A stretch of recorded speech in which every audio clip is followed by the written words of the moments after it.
하는 말씀은 구약의 신명기 11장입니다. 신명기 11장 1절부터 12절까지의 말씀을 찾겠습니다.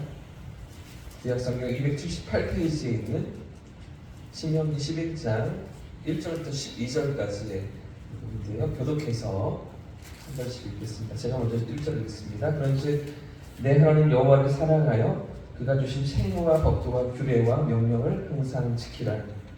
너희의 자녀는 알지도 못하고 보지도 못하였으나 너희가 오늘날 기억할 것은 너희의 하나님 여호와의 권능과 그의 위엄과 그의 강한 손과 표시판과 애굽에서 그 왕 바로와 전국에 행하신 이적과 기사와 또 여호와께서 애굽 대로와 그 나라와 그 병거에 행하신 일, 그들이 너희를 뒤쫓을 때에 홍해 물로 그들을 멸하사 오늘까지 이르리로다. 또 너희가 이곳에 이르기까지 광야에서 너희에게 행하신 일과 루벤 자손 엘리압의 아들 다단과 아비람에게 하신 일, 곧 땅이 입을 벌려서 그들과 그들의 가족과 그들의 장막과 그들을 따르는 온 이스라엘 한가운데에서 모든 것을 삼키게 하신 일이라.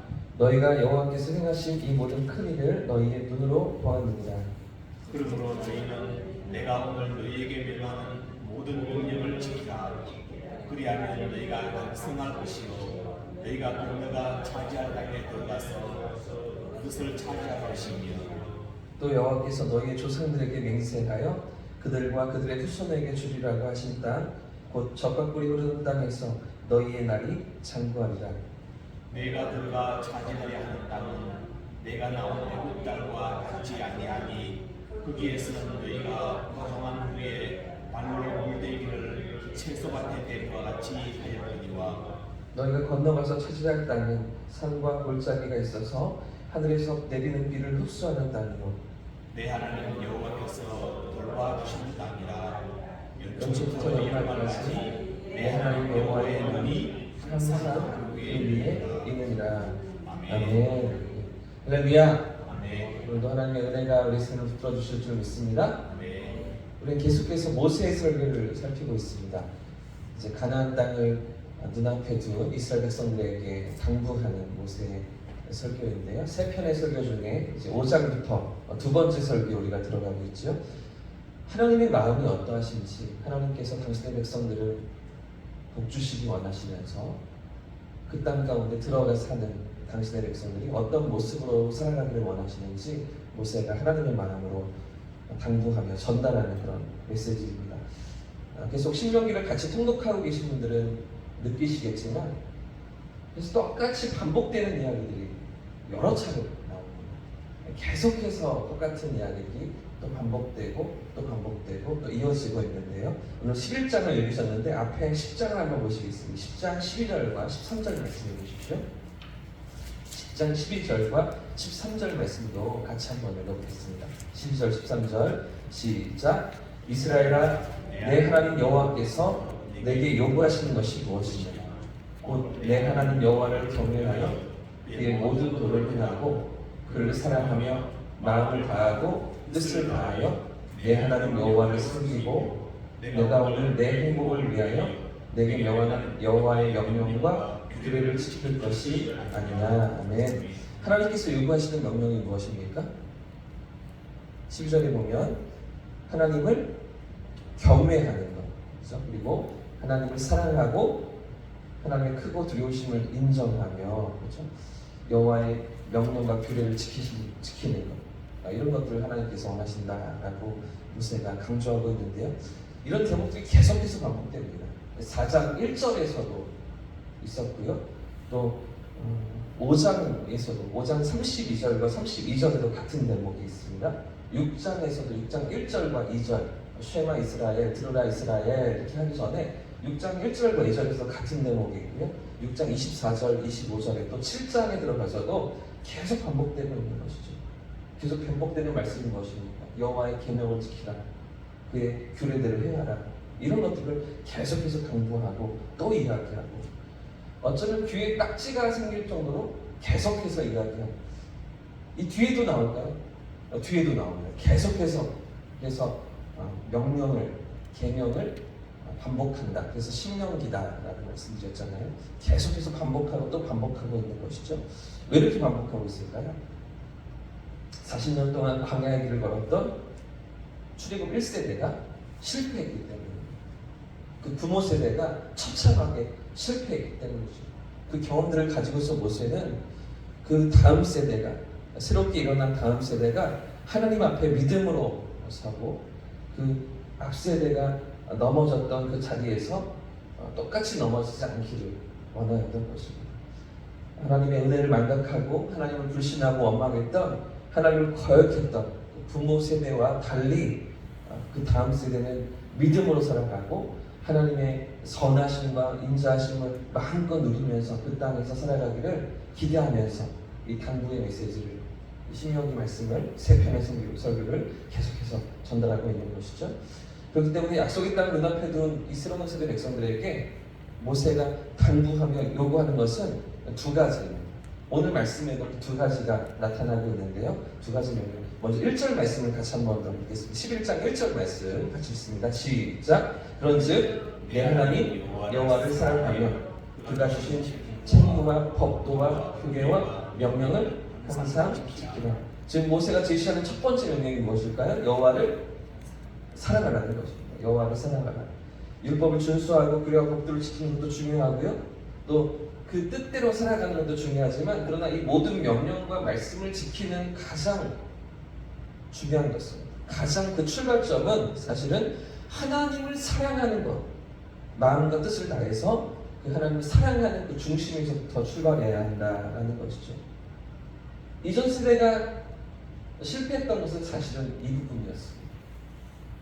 하나님을 사랑하는 것, 하나님 앞에 정말 마음과 뜻을 다해서 그분을 섬기며 그 중심에서부터 우러나오는 순종이 없었던 것이죠. 걸핏하면 원망하고 걸핏하면 불평하고 걸핏하면 실패하고 넘어졌던 이유는 그 하나님의 사랑, 그 사랑 앞에 그들이 있음을 기억하지 못하고 그 마음을 지키지 못했기 때문에 하나님을 사랑하는 자리로도 나아가지 못했던 것이죠. 결국에는 제발 너희가 그 땅에 들어가서 제발 너희는 정말 하나님과의 바른 관계 속에서 하나님의 사랑을 누리며 그 사랑을 하나님께 또 온전히 드리는 그런 삶의 자리로 살아가라고 모세가 당부하고 있는 것이죠. 하나님은 겉모습을, 껍데기를, 또 그런 어떤 순종을 원하시는 것이 아니라 사실은 중심을 보시면서, 그들의 마음의 중심을 보시면서 겉모습이 아니라 우리 삶의 인격이, 우리 모든 것을 담아둔 그런 진실한 사랑이 있기를 주는 원하시는 것이죠. 그런 삶의 자리로 나오라고 다음 세대에게 모세는 당부하고 있는 것입니다. 그저 순종으로만, 그저 행동으로만 율법을 지키며 또 규례를 지키는 그런 삶의 모습이 아니라 정말 하나님을 사랑하는 마음으로 그 백성들이 살아갈 수 있기를 원하는 것인데요. 왜 우리가 하나님 앞에 그런 진실한 사랑을 올려드려야 하는 것입니까? 왜 하나님께서 그런 사랑을 당신의 백성들에게 기대하시는 것입니까? 사실은 세상에 있는 종교들은, 세상에 있는 다른 신들은 그저 어떤 대가만 지불하면, 마음이 없을지라도 그래도 정성만 들이면, 어떤 행동을 하고 어떤 수행을 하고 어떤 고행을 하면서 그 신 앞에 뭔가를 대가를 지불하기만 하면 복을 준다고 얘기하지 않습니까? 근데 우리 하나님은 중심을 원하시고 마음을 원하시고 사랑을 원하시는 것입니다. 세상의 신들과 다르기 때문이죠. 하나님은 먼저 우리를 사랑하셨기 때문입니다. 하나님께서 먼저 우리를 사랑하시면서 다가오셨기 때문이죠. 세상은 뭔가 대가를 지불해야 그보다 나은 것을 돌려받는 그런 종교들을 믿으며 그런 신들을 의지하며 그런 세상살이 가운데 살아가지만, 우리 하나님은 먼저 우리를 사랑하시고 먼저 죄인된 우리를 찾아오시고 우리를 자녀 삼기를 원하셨던 하나님이시죠. 그런 하나님 앞에서 그 하나님을 사랑하며 그 하나님을 믿는 신실한 믿음으로 살아가기를 모세는 당부하고 있던 것입니다. 첫 번째, 이스라엘 백성들이 당부하는 모세의 말씀은 하나님을 사랑하라는 것이죠. 그렇다면 하나님을 사랑한다는 것은 구체적으로 어떤 삶의 모습으로 나타나야 하는 것입니까? 어떤 것을 요구하시는 것입니까?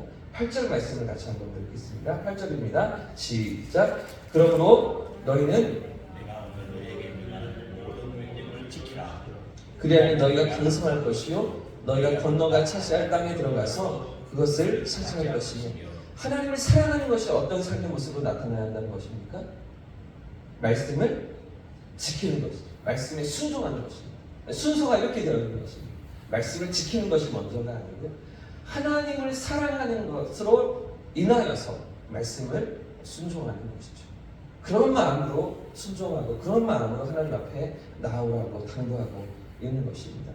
이게 4장에서 하나님께서 요구하셨던 이스라엘 백성들의 삶의 모습이었습니다. 5장에서 6장에서 7장에서 10장에서 이미 반복하고 계속 반복하고 강조했던 모든 이야기는 사실 이 말씀을 지키라는 것인데요. 사실은 그 근본 바탕에 하나님을 사랑하는 마음, 그분을 향한 마음, 이 마음을 가지고서 그렇게 하나님을 사랑하며 말씀을 순종하며 살아가기를 모세는 당부하였던 것이죠. 그런데 이렇게 하나님을 사랑하고 그런 삶의 구체적인 표현으로 말씀과 명령에 순종하며 살아갈 때 하나님께서 어떤 복을 주실까요? 자, 오늘 9절부터 12절까지의 말씀입니다. 9절부터 12절도 같이 읽어보겠습니다. 시작. 또 여호와께서 너희 조상들에게 맹세하여 그들과 그들의 후손에게 주리라고 하신 땅, 곧 젖과 꿀이 흐르는 땅에서 너희 날이 장구하리라. 내가 들어가 차지하려는 땅은 내가 나온 애굽 땅과 같이 아니하니 거기에서는 너희가 파종한 후에 물대기를 채소밭에 땡과 같이 하는 거니와 너희가 건너가서 차지할 땅은 산과 골짜기가 있어서 하늘에서 내리는 비를 흡수하는 땅이요 내 하나님 여호와께서 돌보아 주시는 땅이라. 영초부터 영날까지 내 하나님 여호와의 이름이 항상 그 위에 있느니라. 아멘. 그렇게 살아갈 때 하나님 주시는 축복이 무엇입니까? 하나님께서 어떤 축복을 주십니까? 땅을 주신다고 말씀하시죠. 그렇죠? 너희 날이 장구하리라. 9절 마지막에 이렇게 말씀하시잖아요. 장수하게 하시고 그렇죠? 땅을 허락하신다. 어저께도 말씀드렸지만 구약시대의 모든 복은 가시적인 것이에요. 눈에 보이는 것들이 그게 하나님의 축복이고 하나님 주시는 복이라고 여겼던 그런 구약의 상황이잖아요. 그런 복들을 누리면서 이 땅을 살아가도록 하나님이 도우시고 채우시고 공급하신다, 돌보신다 말씀하시는 것이죠. 그 땅은 하나님이 돌보시는 땅. 그 땅은 하나님의 눈이 함께 하시는 땅인 것이죠. 그 땅 가운데 들어가 살게 하시고 그 땅 가운데서 차지하며 장수하게 하신다고 약속하신 것입니다. 오늘 우리가 하나님을 사랑하며 하나님의 말씀을 순종하며 살아갈 때 오늘 우리에게는 어떤 복을 주실까요? 신약시대를 살아가는 우리에게는 어떤 것이 하나님의 복입니까? 성령이 오셨습니다. 신약시대는 성령과 함께 살아가는 시대잖아요. 그럼 이 시대 가운데 하나님께서 우리에게 주시는 축복은 과연 무엇입니까? 하나님과 함께 살아가는 것이죠. 하나님의 사랑 안에서 오늘도 우리가 살아가는 것입니다. 하나님의 돌보심 안에서 하나님의 인도하심 앞에서 성령의 이끄시는 삶, 그 복과 은혜를 누리며 오늘 우리의 삶을 살아가는 것이죠. 이 복을 어떻게 누릴 수가 있다고요? 하나님을 사랑하는 것입니다. 하나님의 말씀을 순종하는 것이죠. 오늘 하루도 그런 믿음으로 하나님 앞에서 우리가 살아갈 때 우리 삶 가운데 허락하시는 놀라운 하나님의 일하심이 하나님의 인도하심이 경험되는 복된 하루가 되시기를 예수님의 이름으로 축복합니다.